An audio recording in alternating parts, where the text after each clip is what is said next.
There's some memories that last a lifetime. Your first kiss, your first time driving, first time flying, first time getting an A on a test or hearing your parents say they're proud of you, and the first time you experienced the heartbreak of when your favorite video game gets unjustly shut down. If you close your eyes and listen closely, you can hear spirits breaking from tens of thousands of Echo VR players from across the world. Unfortunately, it was revealed a couple days ago that the most popular VR esport, Echo VR, is being shut down by Meta's new CTO, Andrew Bosworth, aka Boz. Big Boz recently took over and is making some pretty big changes and has cemented himself as the supervillain in the VR space. He, for some reason, decided to pull the plug on Echo VR, which is not a dead game by any means. It's a community of tens of thousands of players that still have a massively thriving esports scene. But unfortunately, just like Judge Dredd, Andrew Bosworth was blessed with the ability to axe anything. He's judge, jury, and executioner. So Echo VR was no longer allowed to fly under the new Boz laws. His reasoning is that the community is too tiny, saying that it had fallen into the low 10,000s, which if any of you play games know that that's not really a dead game status for what is essentially a 3-year-old game that doesn't see a ton of updates in the first place. Like, that's pretty fucking good. But not to Bosworth. He only deals in the millions and billions. He doesn't get out of bed unless there's a threesome waiting for him when he stands up, you know? Like, this is the kind of guy that only deals with the biggest numbers, I guess. So he said, unfortunately, since these pests are just so tiny and insignificant, I have to crush them. Keeping things alive takes work, Bosworth said. This is not like a return on investment money standpoint, it's just those resources could be put to other uses that I think will be useful to the now tens of millions of people who are in VR. He also says that Meta has some regulatory constraints that make it more expensive to maintain the game. So this is a bunch of baloney. This is horseradish. There's a bunch of fish paste here. That is a sizable community. That is a pretty strong user base for a game that's 3 years old and does not get active updates. You don't have a team that's on this that's dedicated to working on it around the clock. I just don't believe that's the case. I really don't. I don't think there's a ton of resources that are spent on the game as is, and I don't think taking those resources is going to somehow curb Meta's hundreds of billions of dollars that they're losing already. I'll never understand decisions like this from companies that could clearly afford to just keep this running and maintain the goodwill of tens of thousands of players. Because you cut these people off, they're not coming back. Where are they going to go?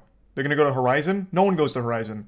That place is more empty than a dilapidated fucking insane asylum from the 1930s. No one goes to Horizon. The only people on Horizon are people that are trying to exchange drugs for Bitcoin. Or just like really shady fucking weirdos RPing. So these players are not going to Horizon, and it's not like you have a ton of other products to offer them. They're just not coming back. They were there mostly for Echo VR, I imagine. And now you've made them hate you.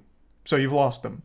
I feel like the goodwill of them is more lucrative long-term than the 4 or 5 developers that you may have been able to take off of Echo VR and put on your ad space, your mobile game ad functionality, or whatever the fuck you're going to use them for. It's a stupid decision. And they go very hard here. They are absolutely making sure the shit stays buried and dead. Like, they are putting it in the casket and sending it straight to the goddamn core of the earth. They're sending it right to fucking hell. Echo VR will never see the light of day if it goes Boz's way. The Boz went on to put his dick in his mouth one more time. He said, I will add one more thing on this. I know people are really focused on it understandably, which is that we looked at if we can open source it, and the answer is basically no. It's very deeply entangled with a bunch of our systems, and there's no. It'd be even less cost effective to do that. Can we spin it out or sell it? No, because we want the Ready at Dawn team to be continued to be focused on these other projects that we're excited about that I think are going to have a bigger impact on a bigger number of people on driving more adoption. I don't know if he realizes how big of an asshole he sounds like every time he opens his mouth. Everything that comes out is all about numbers. You guys are small, so you guys suck, which is why we're abandoning you out in the cold. Fuck you. Find your own way home. Like, it's fucking silly.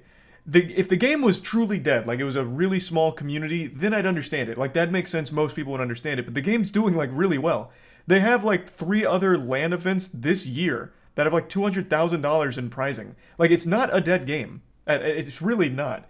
They could have, like, just, you know, if they want to focus on other big projects for the Ready at Dawn team, you could just keep the game as is, and then have them still work on the other shit. The game is not seeing a ton of updates, and it hasn't in like 3 years. So if you just kept it the same, just keep it running, just keep the fucking lights on, like that's the bare minimum, people would probably still be fine with that. And then they could focus on whatever other bigger projects you think are going to entice a bigger number of players to come to the fucking metaverse and, you know, the Oculus, whatever. I just don't see why you couldn't have your cake and eat it too here. It just seemed like a really simple move. He even admits openly that the previous CTO, John Carmack, wouldn't have shut down the game. And do you know why? Because he's a guy who fucking gets it. He's not perfect, no one is, but he at least understands basic shit like this. Whereas Boz doesn't. Because you know what Boz is? He's an ad guy. Before he was the CTO of this shit, he was just an ad guy. All he did was fucking ads. There's a great video that's made by a channel called Thrill Seeker that I'd like to show you some clips of. He covers this whole thing in depth, so I highly recommend it. I'll put a link to the description. I'll put a link to the video in the description. But I just want to show you a little bit more here about the situation because it's kind of interesting. Oh, did Thrill Seeker make a whole video on the Echo VR thing? Yeah, I know the situation. Meta shut them down. Why is this happening? Why kill a game with tens of thousands of active users? And is this really how Meta is going to operate? Because that's just Facebook in a nutshell, baby. That's just Meta in a nutshell, baby. Fuck everyone, fuck everything. We're just gonna lose money and you can't stop us.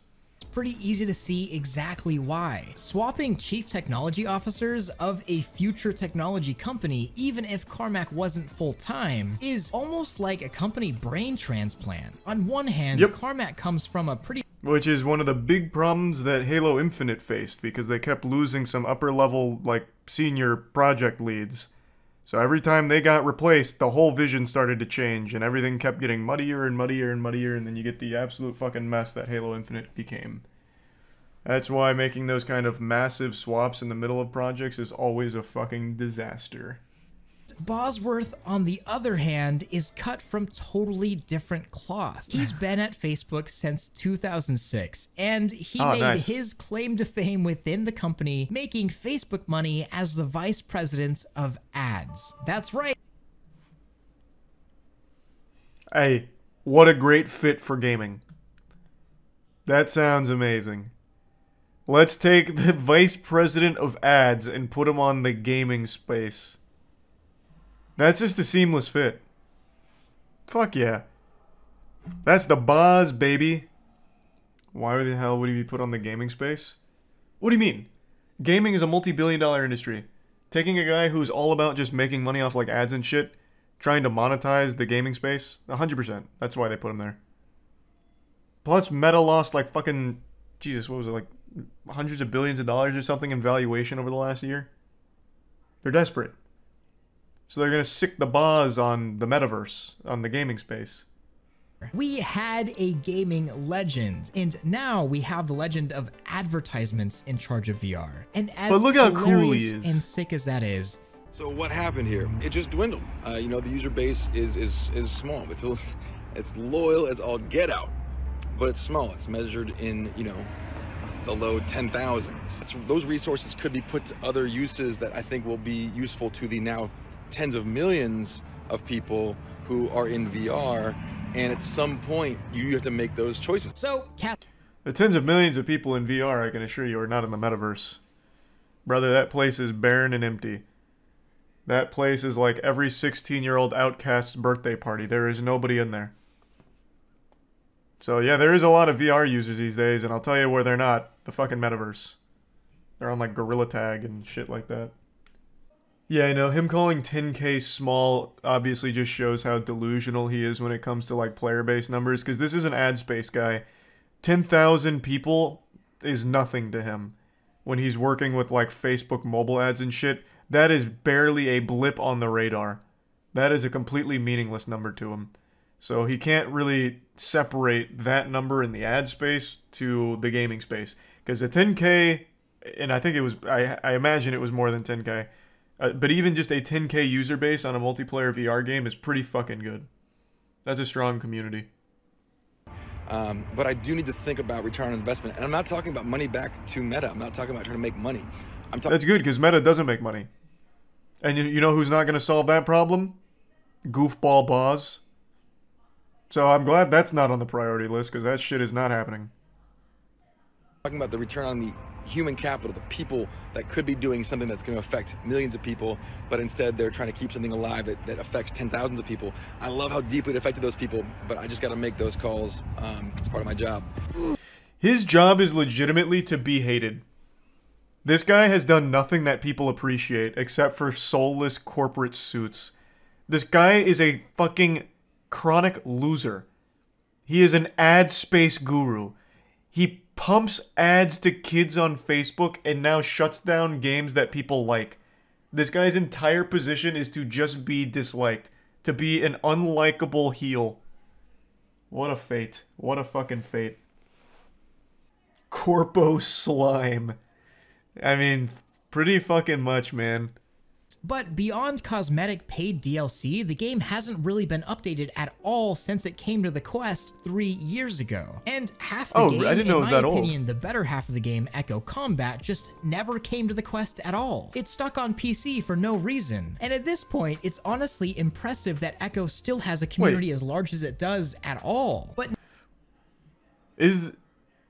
Wait, so is Echo... Did they still have a component elsewhere off of the Boz domain?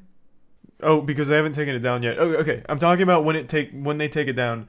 Are they affecting the one that is outside of the Quest? Like, are they taking the one that is on PC? Does the whole thing come down? Like, the PC one comes down too? Yeah, because they're shutting off all the servers. Got it. Okay. Some people really don't care, and they'll just bend over and take it from any corporation that'll give it to them. But really, why do I even care? It's just a game. I will say, though, as far as corporations go, I think Meta has the least amount of meat swallowers in the world. Everyone from every walk of Earth hates Facebook, and Facebook is a company. Like, no matter where you are in the world or with your beliefs, everyone equally fucking hates it. I don't see many people ever defending it. I see some metaverse brainwashed people, but those are very small in number. Echo VR has need everyone's help to save Echo VR. It has 3 to 4 yearly LAN events and multiple esports leagues. Has a dedicated user base, putting money into making it the biggest VR esport. Yeah, so when this story broke, I kept seeing it touted as like the biggest VR esport. I don't really keep up with the VR scene much, so I wasn't very familiar, but I still think that's pretty cool. Hope someone sets up their own servers for this. Yeah, I'm going to tell you right now, that's going to be unlikely, especially with a company like Meta, and especially with a soulless weirdo like Boz. If someone tried to set up like their own private server, like if they tried to do what City of Heroes did, for example, I feel like Meta is the company that would 100% come after them legally. So I think there's a 0% chance of that happening. So once it goes down, it'll stay down. There's definitely still a fighting chance to save Echo.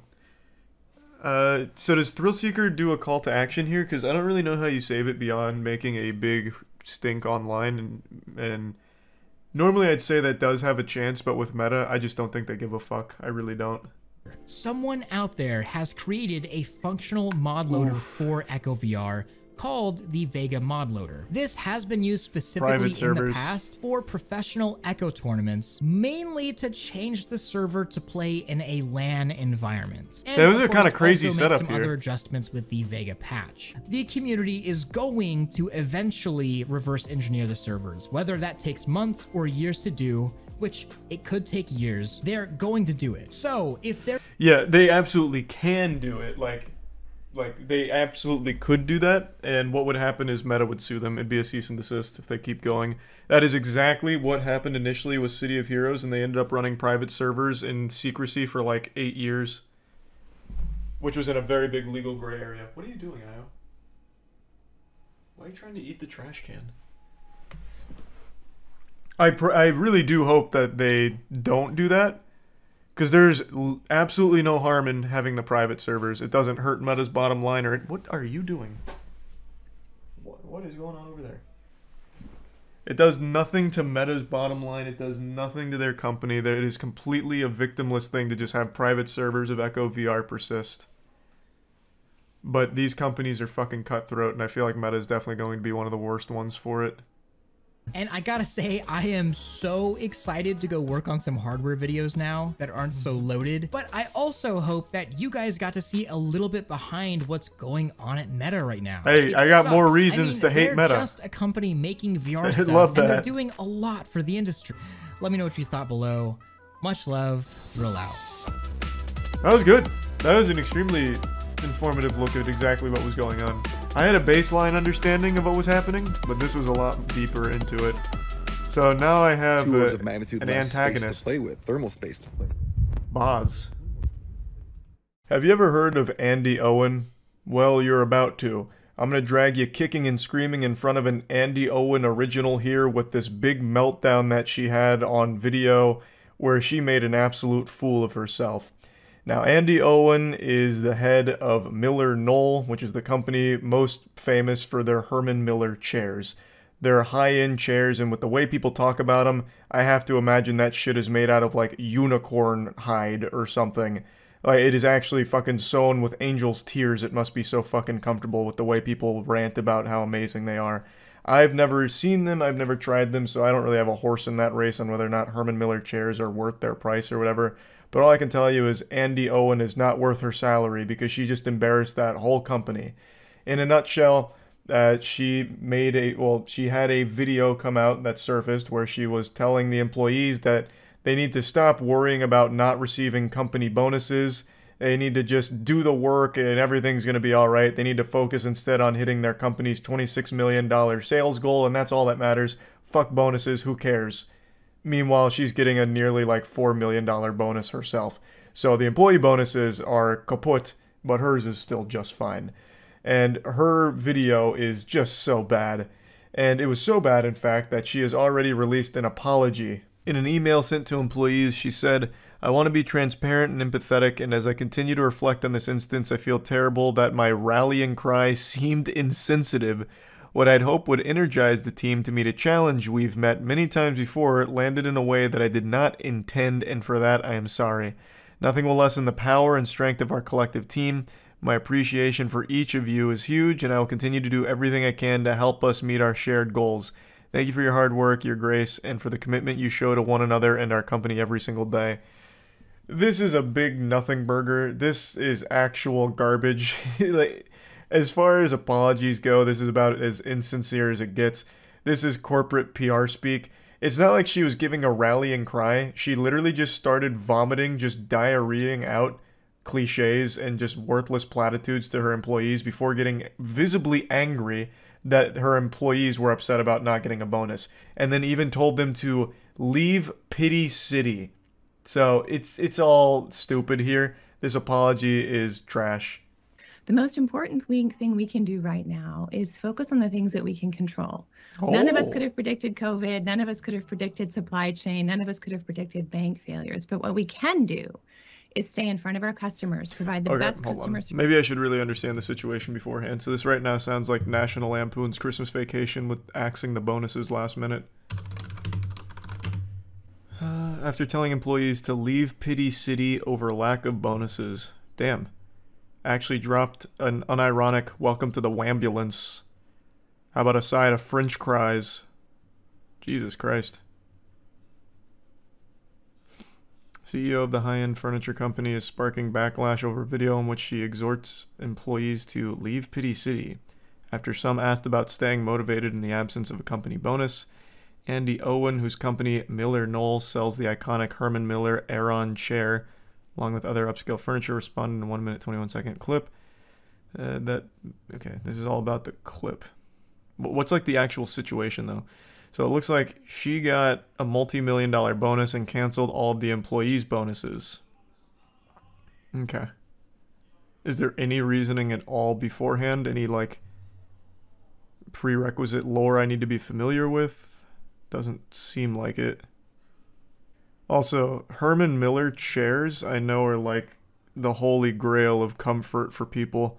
Matt, for example, can't stop talking about Herman Miller chairs. But I've never seen nor tried one. Service we can. Get our orders out our door. Treat each other well. Be kind. Be respectful. Focus on the future because it will be bright. It's not good to be in a situation we're in today, but we're not going to be here forever. It is going to get better. So lead. So Lead many by example. platitudes so Treat quickly. People well. Talk to them. Be kind and get after it. Don't ask about what are we going to do if you don't get a bonus. Oh, yeah, she's starting to get a little animated. She's literally just regurgitating the biggest fucking cliches of all time. Everything she said there was nothing but buzzword nonsense. Jesus Christ. It reminds me of that clip from that streamer who's like, well, why don't we just throw ourselves off a bridge? The world is dying. The animals are leaving. And that's okay because all we need is ourselves. And do you really need anything else? Or whatever. And then it goes into the Call of Duty montage. What was that speech again? That's up there with like some of the greats, like We Choose to Go to the Moon. I think it was Invader Vice. I think she was the one that said it, right? Oh, here it is. The planet is dying. The government hates us. The animals are leaving. The aliens aren't contacting us. We might be alone, but that's okay because do you really need anyone else? And then 30 Seconds to Mars starts playing. There we go. Found it. I just didn't feel like getting DMCA'd by 30 Seconds to Mars. Jared Leto coming in. Get the damn $26 million. Spend your time and your effort thinking about the $26 million we need and not thinking about what you're going to do if we don't get a bonus. All right? Can I get some commitment for that? I would appreciate that. Damn, she's popping off. I had an old boss who said to me one time, she's getting upset. You can visit Pity City, but you can't live there. So people, leave Pity City. Let's get it done. Okay. Thank you. Have a great day. Damn. Welcome to Shitty City, population Andy Owens. God, good lord. I mean, I think it's totally reasonable, like, hey, can we have our bonuses? And also, why do you get a huge bonus? It seems like she doesn't even have a reason for withholding bonuses or canceling them or whatever. She's like, yeah, there's no bonuses. She doesn't understand people can't even afford to live in Pity City. True, I guess. Not without these bonuses. I also love someone in her position pretending like she's out there making the chairs. Like, alright, it's time we bring ourselves up by our own bootstraps here and start really getting to work on those chairs, alright? We don't need to focus on these bonuses, we just gotta put our head down and do it. As if she's out there with like a fucking wrench and screwdriver. I'll play the Invader Vi clip, but I'm not playing the one with 30 Seconds to Mars. That is like a fast pass to DMCA. I'm not even fucking with it. Here, I'll give the OG original. Damn, I didn't realize this was like 4 minutes worth of monologue.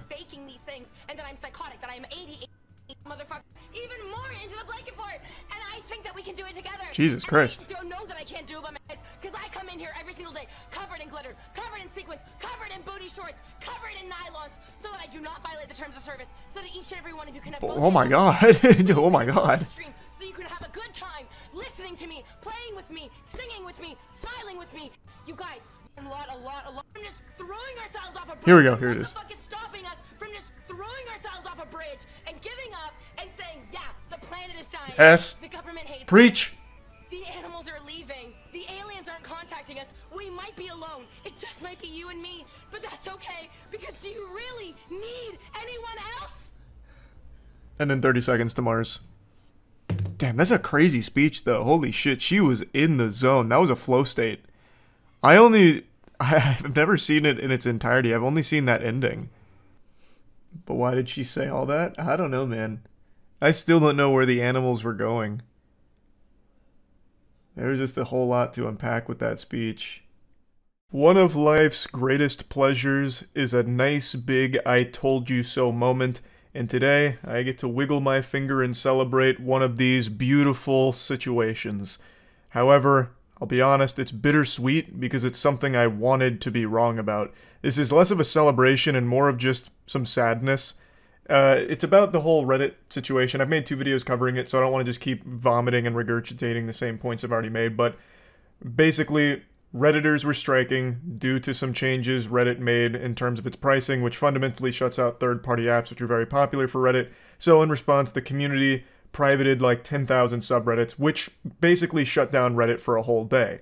The protests were only scheduled for 48 hours, which is really silly to give them an end date. They basically had an E3 announcement where they had a press conference saying, we're protesting on this date till this date, and that's it. Which is kind of a weak threat. It reminds me of that shit out of Simpsons where it's like, I'm gonna swing my arms really fast, and if you run into it, it's your fault if you get hit.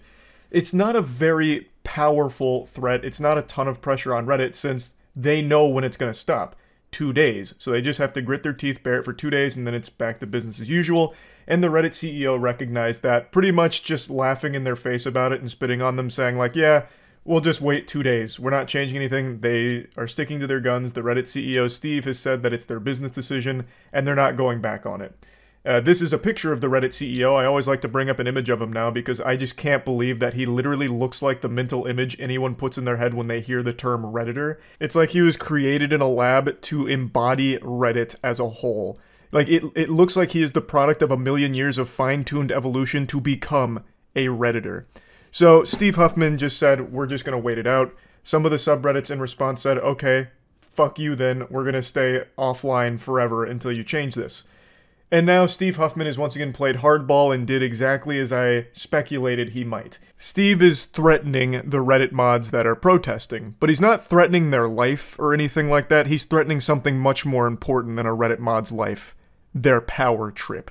He is threatening to remove their moderator status of the subreddits if they don't reopen, which is legitimately a Reddit mod's worst nightmare. Not having the ability to ban users they don't like in a subreddit for a job they do for free. That is an incomprehensible, cruel, and unusual fate worse than death.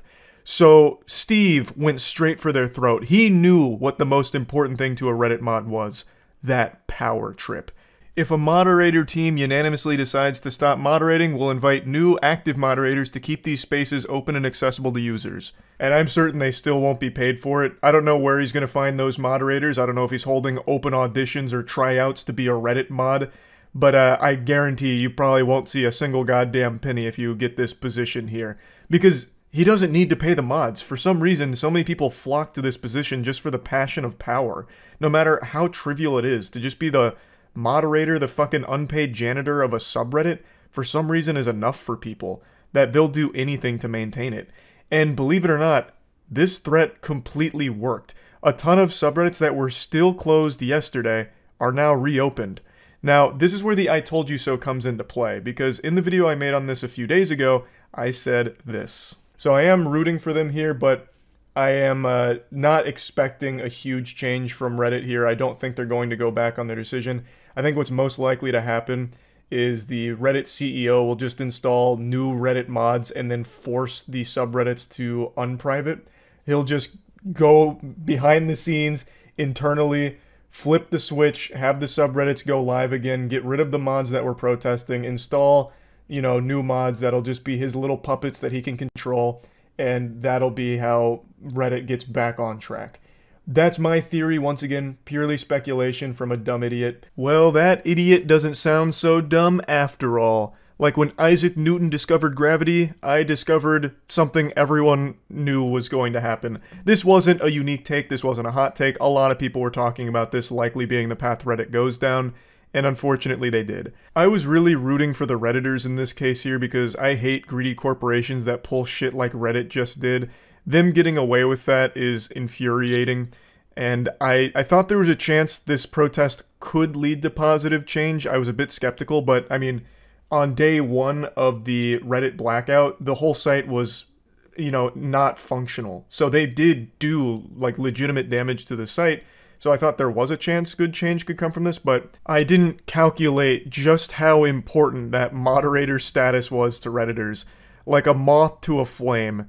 They're addicted to that power. It's more potent than the purest fucking blue meth in the world, I guess. It's peanut butter, but without the jelly, and they needed the jelly. So, when they were threatened with losing their moderator position on their subreddits, a very large chunk of the subreddits that were still private went public again today. And they did release statements on the subreddits. I'm just going to show you one of them from Livestream Fail. They got grilled heavily for this statement. They got cooked like a fucking pot of spaghetti.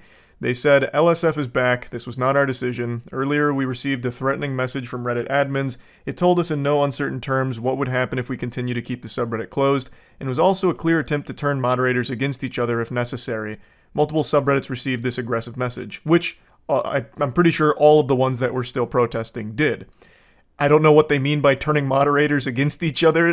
This isn't the fucking Game of Thrones. If you just keep it private and all agree like, hey, what Reddit's done is really greedy and fucked up, I don't know how there's necessarily going to be a mutiny here like out of Pirates of the Caribbean with Barbossa rising up or some shit.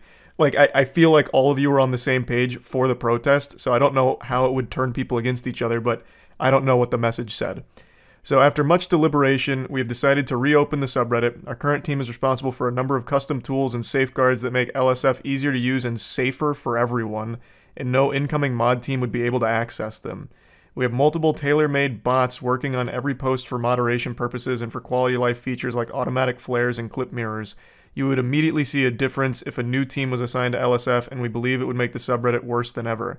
We're continuing to deliberate the API issue amongst ourselves and are looking for workarounds, but for now we're back. Happy clipping, everyone. Friendly unicorns create kindness, spreading positive energy zealously. This same kind of message was posted on many big subreddits on the site after the threats from Steve.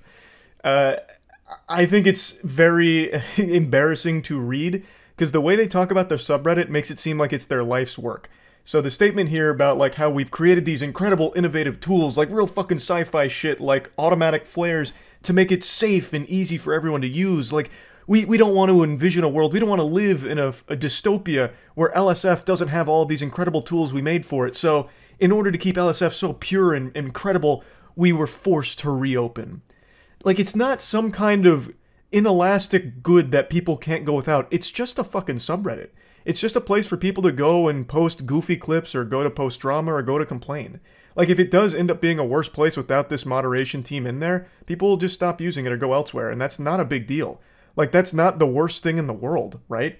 Like, I just don't understand why they view these subreddits as, like, the most important pillars of our society. And that the mods view themselves as heroes, champions of justice, because they moderate a fucking subreddit. They're just doing a job for free. And the second that they even be challenged on it, like, hey, we're gonna get rid of your mod status, they panic and reopen the sub and then try and spin it like they did it for everyone else's sake.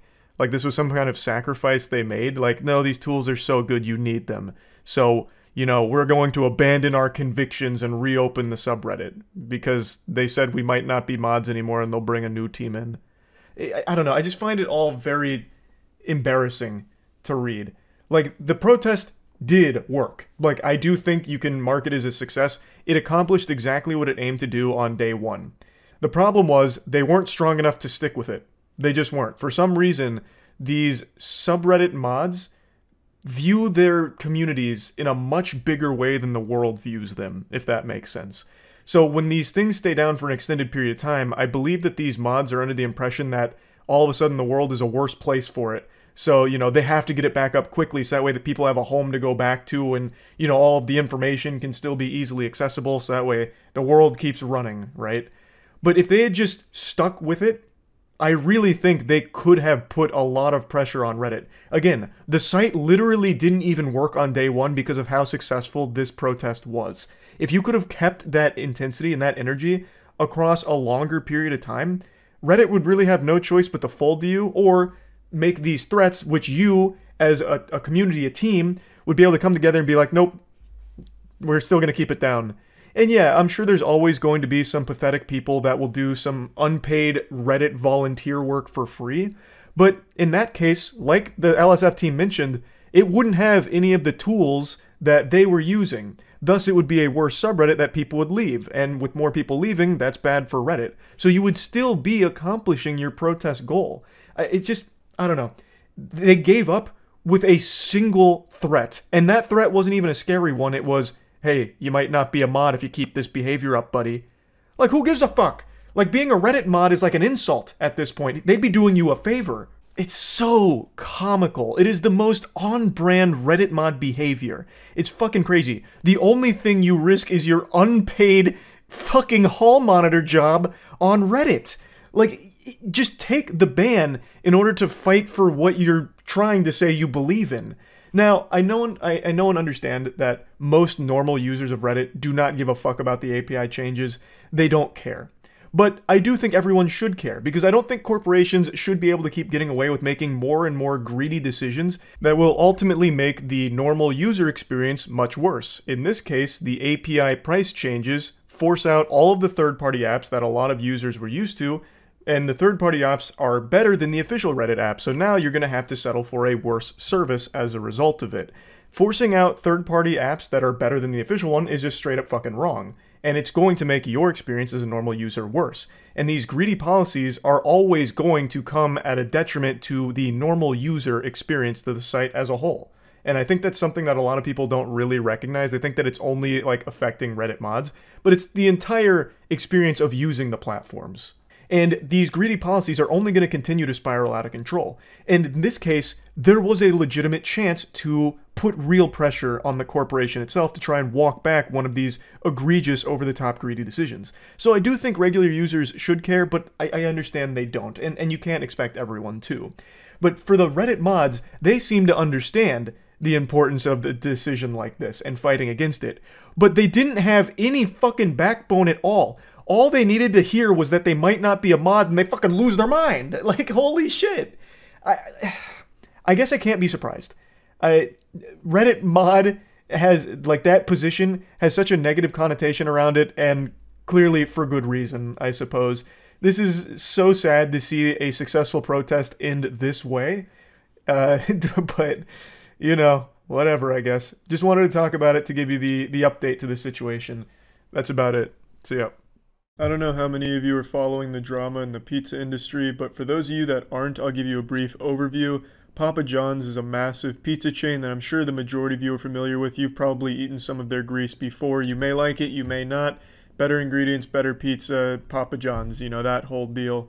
Well, it has a founder named John Schnatter, and last year he made a multitude of mistakes. The biggest was saying the N-word on a conference call, which was then brought to the public's attention.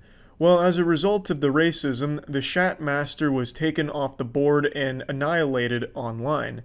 In response, Schnatter says that he was pressured into using the N-word by the people on the call, which just sounds ridiculous because I can't imagine on a conference call for business they were poking John Schnatter in the ass saying, hey, be racist, be racist, be racist, until he was racist. Or like some type of hypnotist fucking puts him to sleep and makes him racist.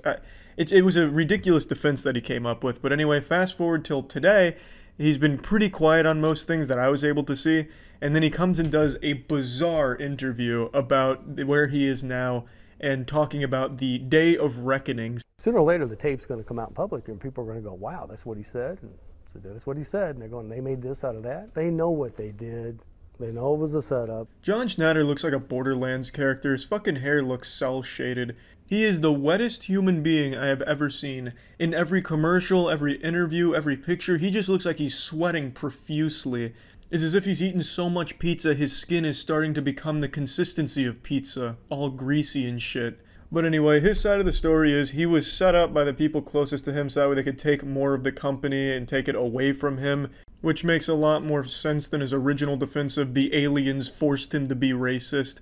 But even still, he has no proof behind this claims of setup, and he even says there that once the tape comes to light, you'll hear what he actually said. But he also confirmed that he said the N-word, so you're still going to hear the N-word. I don't know. He doesn't really have a solid defense. When it finally gets out what they did and what was said, I think my phone's going to ring off the hook going, wow, we made a huge mistake here. John, you naive boomer. It's 2019. No one says sorry for anything, and they for damn sure will not be admitting a mistake. I've probably had over 40 pizzas, 40, in the last 30 days. They don't make the pizza the way that I used to make it, the way we used to make it. It just doesn't taste the same. I want you to stop for a moment and just take in how absurd that statement is.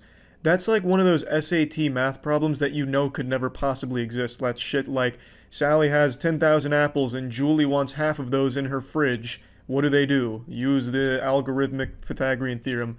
It's absurd. 40 pizzas in 30 days. Let's assume he's going on the traditional American diet of 3 meals a day. That means that he was consuming roughly 3.5 pieces of pizza per meal every day for a full month. John, you either can't do math, you're lying, or you have the strongest fucking metabolism of all time. Because this man's heart should have just stopped halfway through this diet. This shit makes the Super Size Me documentary movie look like child's play. That is an absurd number, John. No fucking way you had 40 pizzas in 30 days. It's not possible. The human body wasn't built to handle that kind of magnitude. And especially not Papa John's pizzas. And if the recipe truly does taste different, it's probably because John isn't there. The secret ingredient is probably the moisture from his fucking hair just dripping into the fucking cauldron that they make the pizza in. It's crazy. I don't think he actually had that much pizza, but I could be totally wrong. I would just say, stay tuned. The day of reckoning will come. The record will be straight. Why not set the record straight now? I mean, what is it about the record that's not straight? Stay tuned. How soon will that happen? Stay tuned. Sooner than later.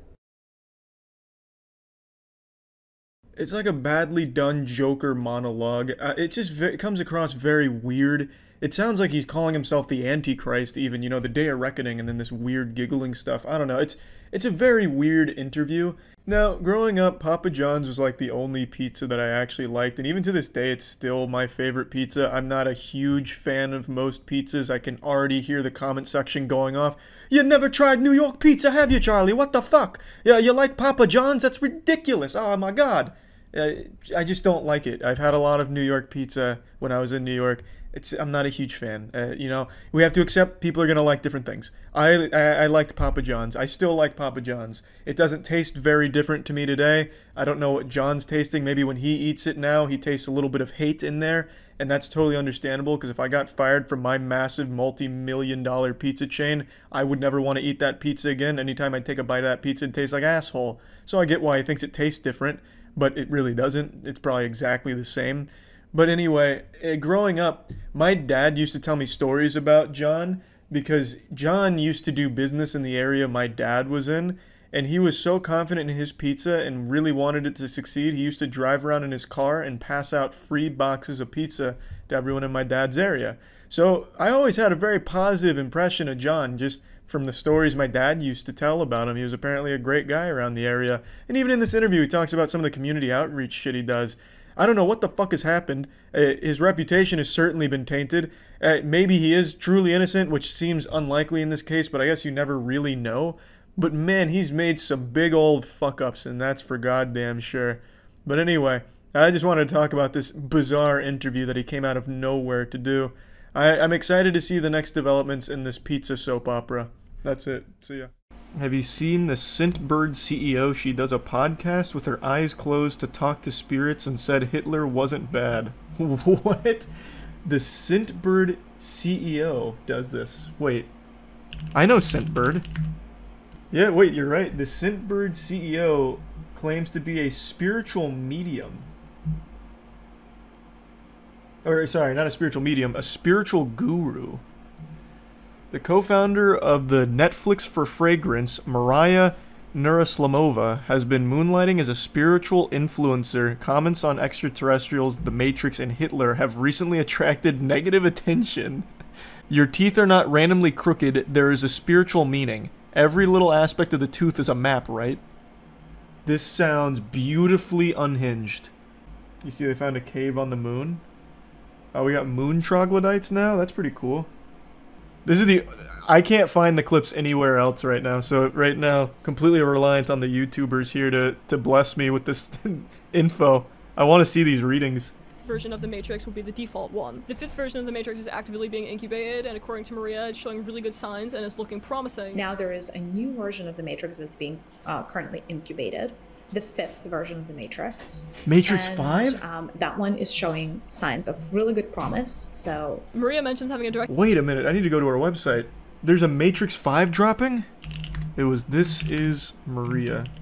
She is the CEO of Scentbird, which I think many of you have probably seen through YouTube sponsors. They were pretty big on influencer marketing, from what I recall. So when you are inviting black into your body, you're not inviting demons, God forbid. You're not inviting evil into your body. You are inviting this moldable substance that contains all life inside, that contains all light inside, that contains the entire spectrum of everything. Okay, so she's about to cast a hollow purple. I don't really care about that. Where did she do, like, the spiritual readings? Like, where she talks about Hitler and everything? I don't need to know about her curse technique. I mean, I'm in the presence of an architect, of the Great Architects Council of Light, but sadly that is big. The case. That is that big. Automatically crushed while listening to her guided meditation for an ultimate womb detox. And whoa, an ultimate womb detox? Whoa, hey, hold on, I can use that. Hello, my darlings, and welcome to Our Sacred Universe, a podcast where we meditate together. I'm ready. Today, I wanted to offer you a womb healing practice. Thank you. Our womb space is where we deposit a lot of our hurt, a lot of our pain, a lot of our suffering. But a womb space, or if you will, our sacral space, I have something that everyone has. I have nipples, Greg. Can you milk me? If you haven't checked out my book yet, no, hold on. I don't need the hashtag ads here. Just give me my womb needs a little bit of assistance here. Keep breathing in and out. Imagine I just have a full body orgasm from this. Your breath to ground and center yourself. Invite the healing vibrations of the universe to enter the sacred space of your womb.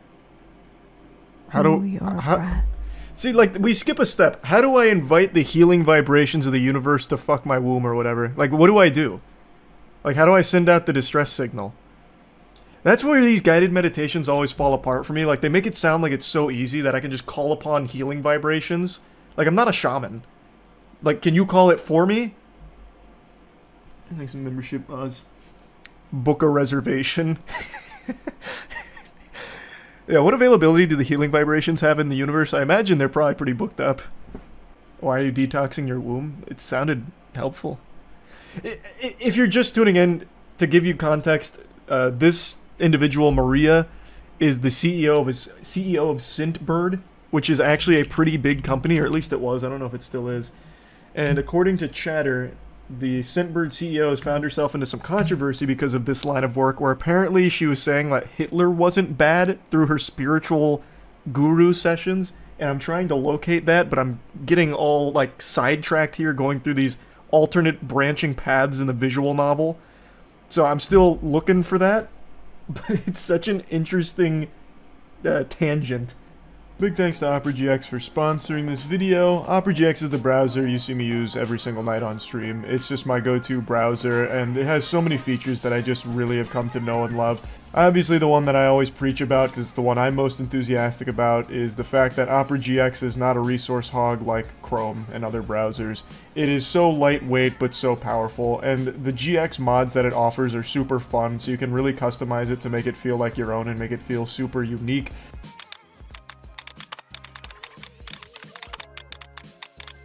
There's just so many things you can change and tinker around with. There's so many different ways of integrating extensions that you're already used to in other browsers to seamlessly transition them into Opera. They have the GX store. They just have so many features. The hot tabs killer, forcing things to go from flashbang into forced dark mode, so you don't have to go to a new website and then just get blinded by a bright light. It's just the best browser, in my opinion. So, big thanks to OperaGX for sponsoring this. You can download Opera right now for free by clicking the link in the description. The dark truth about coffee, it is a toxin that darkens your aura? What? Coffee is bad for your aura? It also darkens our aura as it does. As it does so, as it works with our body. So it's almost like when coffee gets into your aura, it creates these little anchors or these little dots of itself. It's almost like it gives an energetic imprint into your body. What? And though that energetic imprint is kind of what causes an addiction, because it's gonna... The energetic imprint is what causes an addiction, and it darkens our aura through that. How the fuck does it touch my aura? when you evolve. Okay. Over time, what ends up happening to your soul is you accumulate more and more light in your body. So you grow and expand, and you grow and expand by accumulating more light and kind of releasing darkness, if that makes sense. Over here, it makes so much sense, a lot of actually. things in your life are dependent on how much light you can hold within your body, especially if you're on spiritual path. For people that are able to hold on a lot of light in their auric fields, their spiritual gifts open up. Their abundance channels open up. Their talents open channels? up. Essentially, like their higher selves come through, and then the body is considered clean, so your higher self is willing to inhabit more of your physical body. What is happening? And therefore, you will always have connected. You become a channel. That's a lot to process. She's blowing the lid wide open on what it means to be alive. Your higher self gave you this name for a reason. I mean, it's my dad's name. Is that the reason my higher self gave it to me? These are so interesting. I'm never going to find the video where she's apparently talking about Hitler. I'm just going to keep going down these wacky fucking titles. Why did my higher self name me Charles? Hello, my darlings. I feel like it's because it's my dad's name. This is Maria. The topic for today is Maria.com. All right, the mystery of the name. This is kind of a fun topic. It's not a mystery. That is it's just not a mystery for like most people. I don't think it would be vowels and the consonants in the name, through the letters in the name, connects you to certain aspects of universal flow, universal energy, if you will. Huh? And because you're so attached, in a good way, to your name, you have a claim over those energies. Okay, I claim all of the energies of C-H-A-R-L-E and S. No one else can have them. That's my domain now, and I'm kicking everyone else out. Eliminate pain and heal a specific organ or part of your body. Teaching you how to use the Force. Are you a star seed? Yes. One thing that did come up, though, is called the Karma of Atlantis. It's time to release it. Here's how you can do it right now. Like, raise Atlantis myself? I can do that? Favorite YouTubers have promoted a brand that normally wouldn't show up on my scam/problematic radar scanner. Scentbird. Scentbird. Yeah, I told you it was a big thing. Told you that. That at least outwardly, because the CEO of Scentbird, Maria Nurislamova, stinks. Our bodies choose to miscarry children. Oh. It's not an accident that happens. It's a choice. If people were to align with their life purpose, we would see a lot less cancer on planet Earth. You could heal yourself from any disease. I don't care if it's cancer. I don't care if it's AIDS. It could be whatever. But you could heal yourself in the span of under 7 days. We're going to talk about the spiritual reasons for being overweight. Like Hitler, who's one of the poster children for like being an evil person. Do you know how many millions of souls benefited from learning from the experience that he has created? So is he evil? Not really. I don't think so. Wow, Maria. Those spiritual sessions are sending you down the loony path.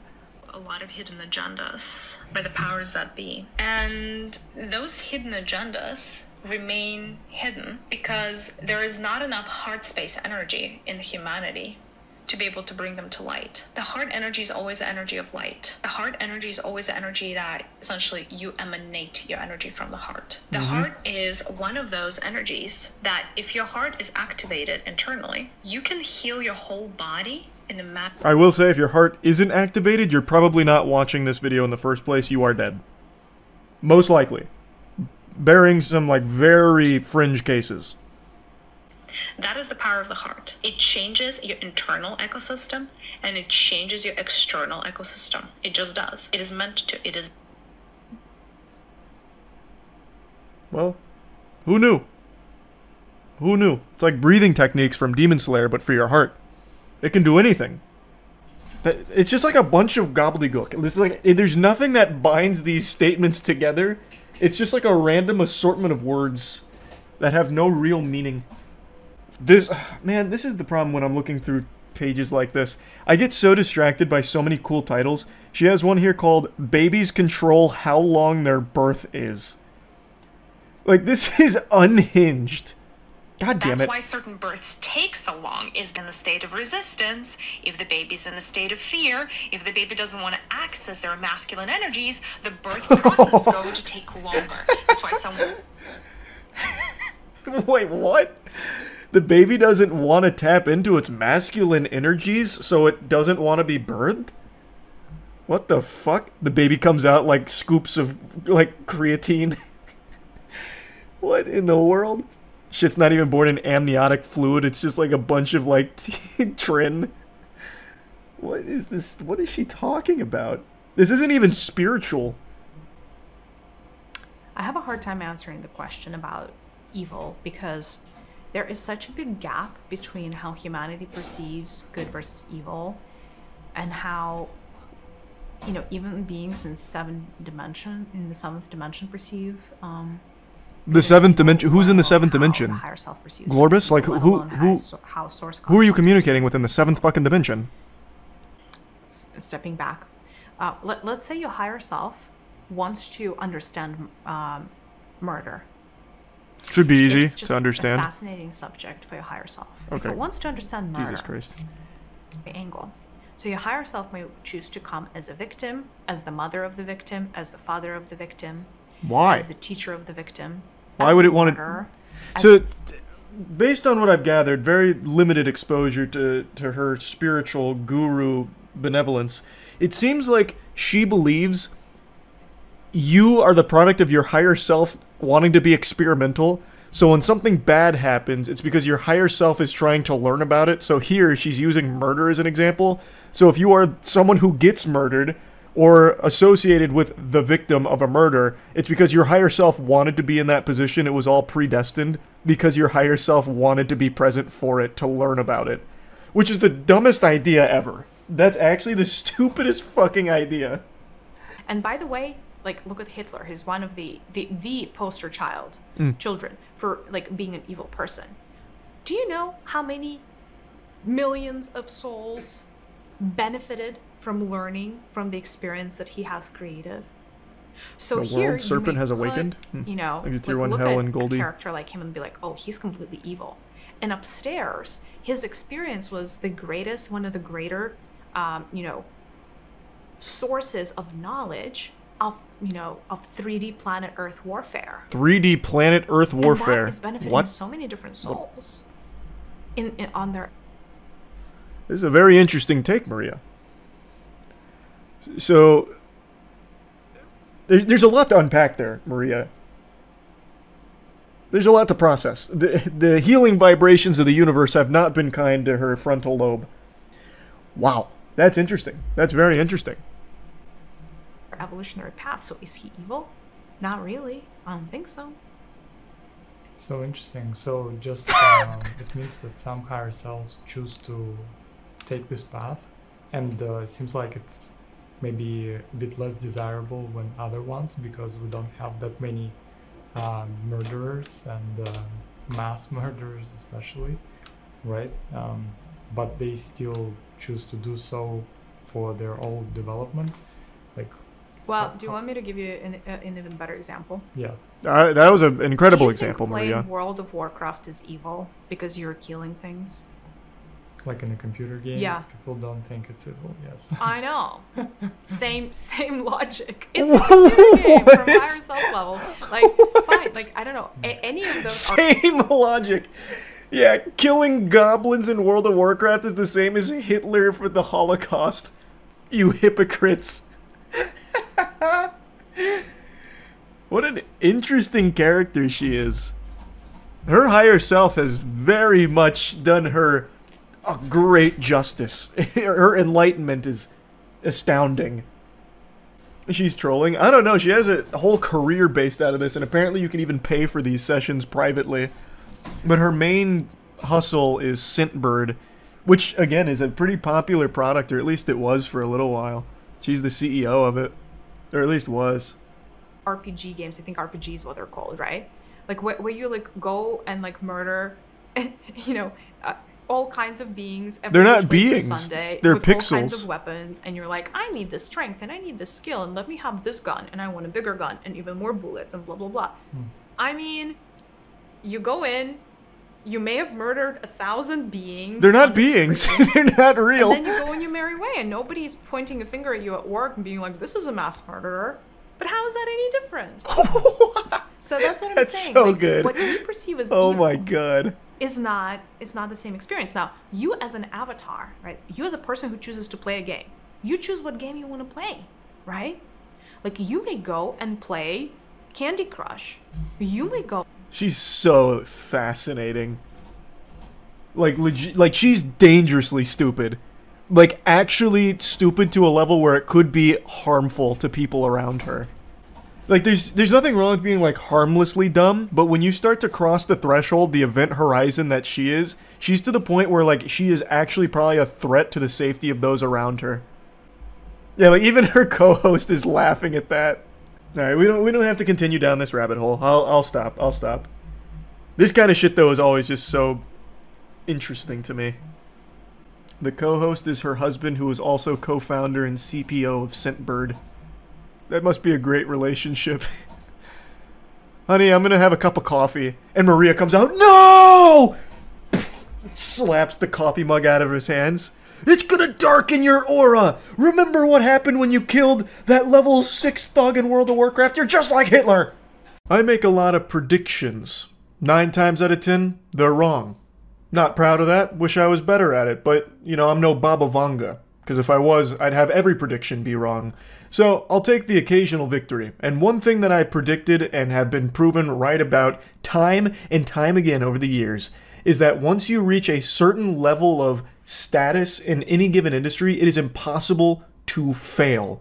You only fail upwards. Not exactly a prediction, more so just a hard truth where once you're an elite member of an industry, you can't get knocked down at all. It's impossible. It's like fucking Derek Zoolander, but instead of being unable to turn left, you're unable to go down. You're unable to, like, look downwards. You can only continue to fail going up the ladder. It's incomprehensible. It is a phenomenon that defies all logic. Why would someone who is bad at their job, a terrible leader that leads companies into financial ruin, just draining them of ham, like constantly just hemorrhaging money, bleeding out, why would that person continue to land new jobs in equal or higher power than their previous one? Anyone else who is bad at their job gets fired. They get let go. But not when you become like a CEO, a COO, or anything to that level. You just go to another company as a COO or a CEO. The perfect textbook example of this is still John Riccitiello. He was the CEO of EA for a little while. He rose to infamy when he pitched this absolute fucking heater of an idea. I'm talking galaxy brain, like 5D chess move, where he pitched the idea of charging gamers for ammo. So if you ran out of ammo in a Battlefield game, there'd be like a pop-up that would say you need to pay $1 for your next magazine. Like, that was his idea. Like, I don't think he was ever fully going to go through with that, but that was the example he gave on how you can constantly be like milking the titty of everyone who buys an EA product. He was too greedy for even EA, so he was let go, and then landed a job at Unity. He became CEO of Unity, and I know you remember how disastrous that was, because he nearly drove that company into the fucking ground. He nearly banished it to the Shadow Realm with how horrible his leadership was there. And there's plenty of examples of this. I still think he's the best. But why I'm talking about it today is because Disney just announced that it's looking at candidates for the CEO position since Bob is leaving again. And one of the people they're considering is the EA CEO, Andrew. They're looking at Andrew at EA. What in tarnation? Why on God's green earth would you be putting your peepers on Andrew Goober Wilson for the CEO position of Disney? EA has been one of the most consistently hated companies in the world for over a decade now. If Umbrella Corporation was a real entity, it would probably have a better reputation than EA currently does. It is a company that no one likes, except for shareholders. So Andrew Wilson has done a good job at EA for shareholders and nobody else. And you know what Disney really needs right now? Is a good reputation with anyone that's not a fucking shareholder, because people are getting really tired of what Disney's been shitting out. They have been pooping out slop, and a lot of people are tired of the stink. They're tired of smelling the shit. So Disney, I don't think, is needing an Andrew Wilson, cartoon villain here that's going to... Andrew Wilson, the reason why I said he's good for shareholders is because the EA price under him has raised pretty significantly. But I feel like Disney right now, what they really need is some slam dunks in products and properties that people really start to like again, because they are missing that entirely. Star Wars, for example. Holy Lord, what a fart in the wind. Most people don't care about Star Wars at all anymore. Most people roll their eyes when it comes to Star Wars. Like, look at Outlaws. That was an open world Star Wars game. Of course, it did have Ubisoft on there, so it was already doomed for mediocrity out the gate. But nobody was hyped for Star Wars Outlaws. Like, there was a time when Star Wars was a guaranteed home run. Now, most of them are flopping. At least from what I can tell, like The Acolyte, that was what, $230 million budget, and it raked in, according to the most recent financial reports that I can find online, $46 million. So it lost like a total of $180 million. Like, come on, let's put on our thinking caps right now. It's not an issue of, oh my God, we need to start figuring out ways to nickel and dime the remaining customers we have. The solution is, how do we start making quality products again that people actually want to watch or purchase or get engaged in? Like, grow up. Like, God, Jesus. Andrew Wilson is not the solution to that problem. Andrew Wilson is not the one that people are going to be like excited for at the helm of Disney. People don't like him because people don't like EA. Now, to give credit where credit is due, I vaguely recall Andrew Wilson pushing back against some investor-led horrible ideas in a bad direction for some of the titles over the last decade or so. I'm foggy on the details, but I do remember reading about it a while back that he did actually make some decisions that I think it was something about like allowing the developers a little more creative freedom under the EA umbrella. Again, I don't remember all the details, but it's not like he's been nothing but mustache twirling evilness. But first and foremost, Andrew Wilson's priority is not good games. Never has been. It's been figuring out the live service model, because I believe it's 71% of EA revenue comes from live service games. So it's always been trying to figure out the way to maximally monetize every single person who sits down to play an EA game. And there have been some good games that have come out over the years, and even live service games like Apex Legends from them.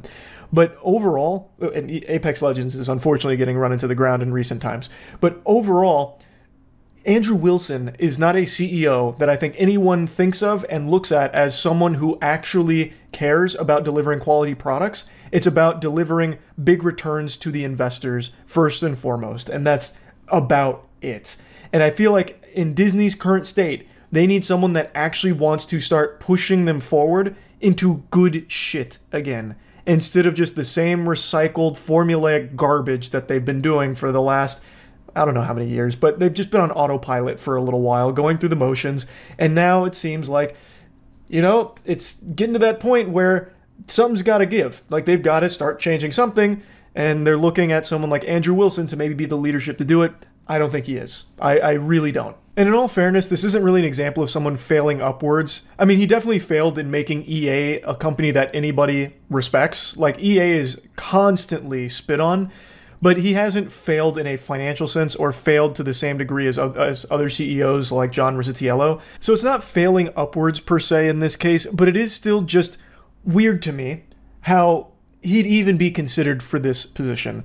Like, I don't understand why the pool of candidates is so small that you're always seeing the same names over and over again, even if they have a resume of stinkers. Another great example, and sticking on the Disney topic, is they have greenlit a new Star Wars trilogy, and they've already chosen who's going to be the writer and producer. It's someone named Simon Kinberg.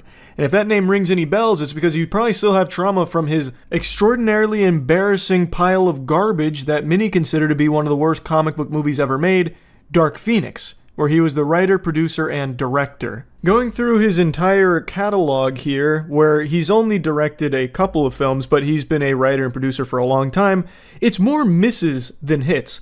Like, XXX State of Union, I loved it when I was a kid. I don't know if it's aged well, but he also did X-Men 3, The Last Stand, another absolutely despised movie, but then there's something good in there with Jumper. There's the Sherlock Holmes movie, which some people liked, some people didn't. First Class, which was good. Then Abraham Lincoln Vampire Hunter. Oh my God, like, just look at this resume. Fantastic Four. The Fantastic Four. Again, one of the comic book movies that people to date still believe is one of the worst ones. In fact, among like the top 5 worst comic book movies ever made, Fantastic Four and Dark Phoenix are on every single list. This is the Fantastic Four film from 2015 that had the number 4 in the name, not the like old one with Jessica Alba. And he was not only a writer and producer on both of them, but even directed one of them too. Like, his resume isn't very good. Like the good movies that he's a part of, he's usually a producer on, not a writer-producer on. Was this really the best possible writer-producer they could find for a new trilogy of Star Wars films? I don't think so. I don't understand how someone that has a resume like that, with so many super stinkers like Dark Phoenix and Fantastic Four and a couple of others on there, get chosen to make something like this, the new Star Wars trilogy.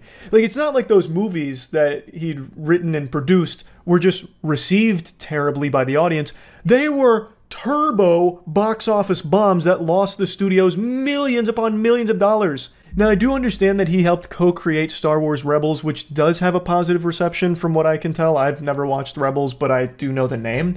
But even still, if you look at his resume, I don't think this was necessarily the best possible choice to spearhead a new Star Wars trilogy operation. That doesn't really get me salivating thinking, oh, this could be like a good Star Wars new trilogy. Like, I just don't have that impression because I'm familiar with a lot of his work and most of it's trash. It just really seems like if you somehow break through to that level where you're a writer-producer on a Hollywood project, it doesn't matter what you do from that point forward because you will always still somehow be able to find work of equal or greater level. And I just don't get it because it's not like by merit or anything. It doesn't seem like, from what I can tell, Simon was the one that was like pitching Disney on this and they just really liked the direction, so they said okay. It seems like it was Disney that chose Simon to write and produce for them. So like it's not like he did anything extraordinary, that he has a great idea and a great script and everything that Disney just had to buy. It just, I don't get it. I really don't understand how failing upwards is even a thing. And yeah, I just had to rant about this a little bit because I'm so tired of seeing like the same names that have been in the industries for so long and have done so many things wrong continue to get huge positions at companies going forward, because then there's nothing to be like excited about. Like for the future of Disney, if they choose Andrew Wilson, it's not like I think there's going to be some kind of drastic change. I feel like it's just going to be business as usual, but emphasis on the business, where Andrew Wilson's going to be prioritizing like cutting jobs, reducing staff, and trying to maximize monetization on like Disney Plus and all of that. Not exactly an emphasis on let's start making some really quality stuff. I could be wrong. I guess we'll find out if they go with Andrew Wilson, what direction he takes it.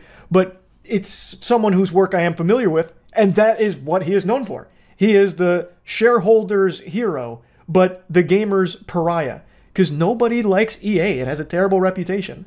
So again, he's not exactly an example of failing upwards per se, because he hasn't failed, but it does just, like, this whole topic is something I just wanted to speak on, because it is common for people that do fail at like a high level to continue to just keep getting more and more and more and more power and bigger positions. It's silly. So yeah, that's really about it. So yeah. Have you ever heard the expression, saying goodbye is the hardest part? Well, it doesn't apply in this case. Saying goodbye is the easiest part, and also the happiest. Because today we say goodbye to John Riccitiello. He's not dead, but his reputation and career might be. And it should be. He should never work in the video game space again. He is a plague that infects it with the greediest, most outlandish ideas ever, and fundamentally ruins any type of goodwill the companies could ever muster. He has a worse reputation than E. coli. John Riccitiello sucks. Point blank. No reason to beat around the bush.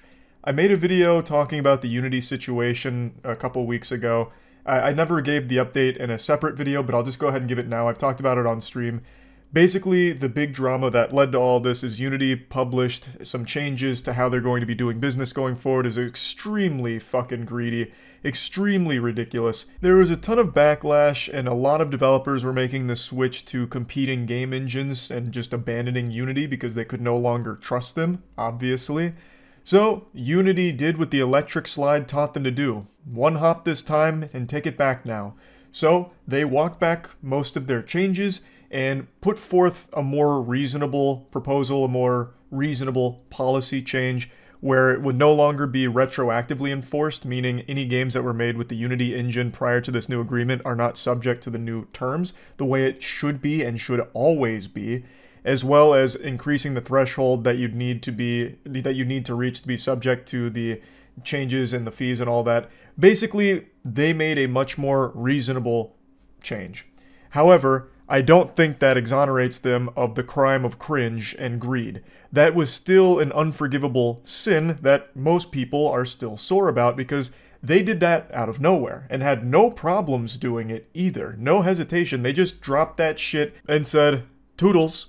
And that was that until the backlash was simply too much. And then they reluctantly had to change it. Now, John Riccitiello isn't solely responsible for that policy change, that greedy direction Unity tried to go. There were a lot of moving parts there. Once again, I mentioned Upper Echelon made a video covering it, and I still think his video on the situation is extremely informative, so if you want to know more about the inner workings that led to something like that, I highly recommend checking that out. But John Riccitiello is still the CEO, or was the CEO of Unity at the time, thus a leadership position for the company, the face of it. So, with the decision this detrimental, this apocalyptic, the doomsday that was brought forth from Unity, someone needed to shoulder most of the blame, and naturally that's going to fall on your CEO because that's kind of the face of your company. So John Riccitiello rightfully caught a ton of shit for that, and it seems today the decision to step down has been finalized, so he is no longer the CEO of Unity, which means he has done something unthinkable, something I wouldn't have ever imagined possible. He is a creature that was too greedy for EA, and now also too greedy for Unity. That's fucking mind-boggling. Almost impressive. Congratulations to John for making history here. For those that don't know, John, the money's gone Riccitiello, was previously with EA before Unity. And while there, he kicked around some pretty abominable ideas, such as charging per reload.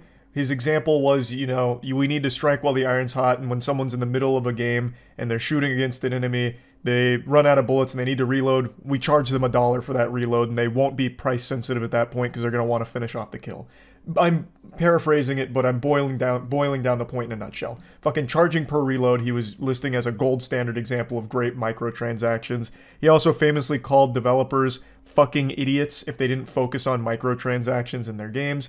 He's just an awful guy. He is the worst thing for gamers because he is someone that just wants to exploit the industry for selfish gain. But I'm not here to just keep talking about his past. Let's talk about John's future. Hopefully there is none in the video game space. I hope this is truly his last rodeo here with Unity.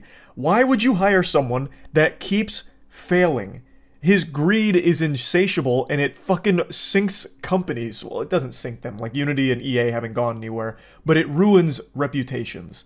Why would you want him in a powerful position at your company?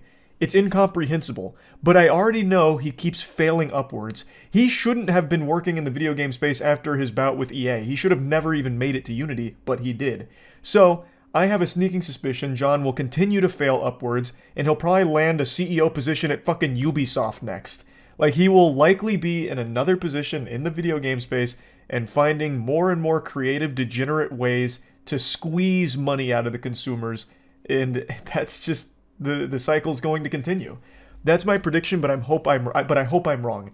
He's like a cockroach, and I don't want to see him in the industry anymore. He sucks. It's great to see that he's no longer with Unity. Maybe Unity can get their shit together, but as I said in the previous video, I don't think this means people should trust Unity going forward. I really don't. It's not like John was the only problem here that led to this decision. It had to go through many, many, many different people and many different layers of the big business onion before it went into effect. So, them getting rid of John doesn't absolve them of all of the sin. It doesn't get rid of the root cause of the greed. It's just one of the symptoms that they treated here. So I think it's important people remember that. Unity isn't blameless here. They're not innocent. Unity and everyone that's still currently there in a position of power did play a role in that initial policy change that was extremely greedy and exploitative. So yeah, just keep that in mind. I don't think we can all just start trusting Unity again just so quickly. But I am happy to see that John is no longer at the helm of the company. They've already appointed an interim CEO. His name is James Whitehurst. I'm not super familiar with him or his work, but I guess we'll see how all of that goes. John will continue to advise during the transition period, which isn't like abnormal or anything, so I guess we'll just see how Unity looks a year from now. Maybe it goes in a much healthier direction now that John's gone. Maybe his influence and his tendrils really spread deep at the company and infected a lot. And now with him gone, everything will be smooth sailing. That'd be nice, but yeah, we'll see. just wanted to give a little update to this whole story here. That's about it. See ya.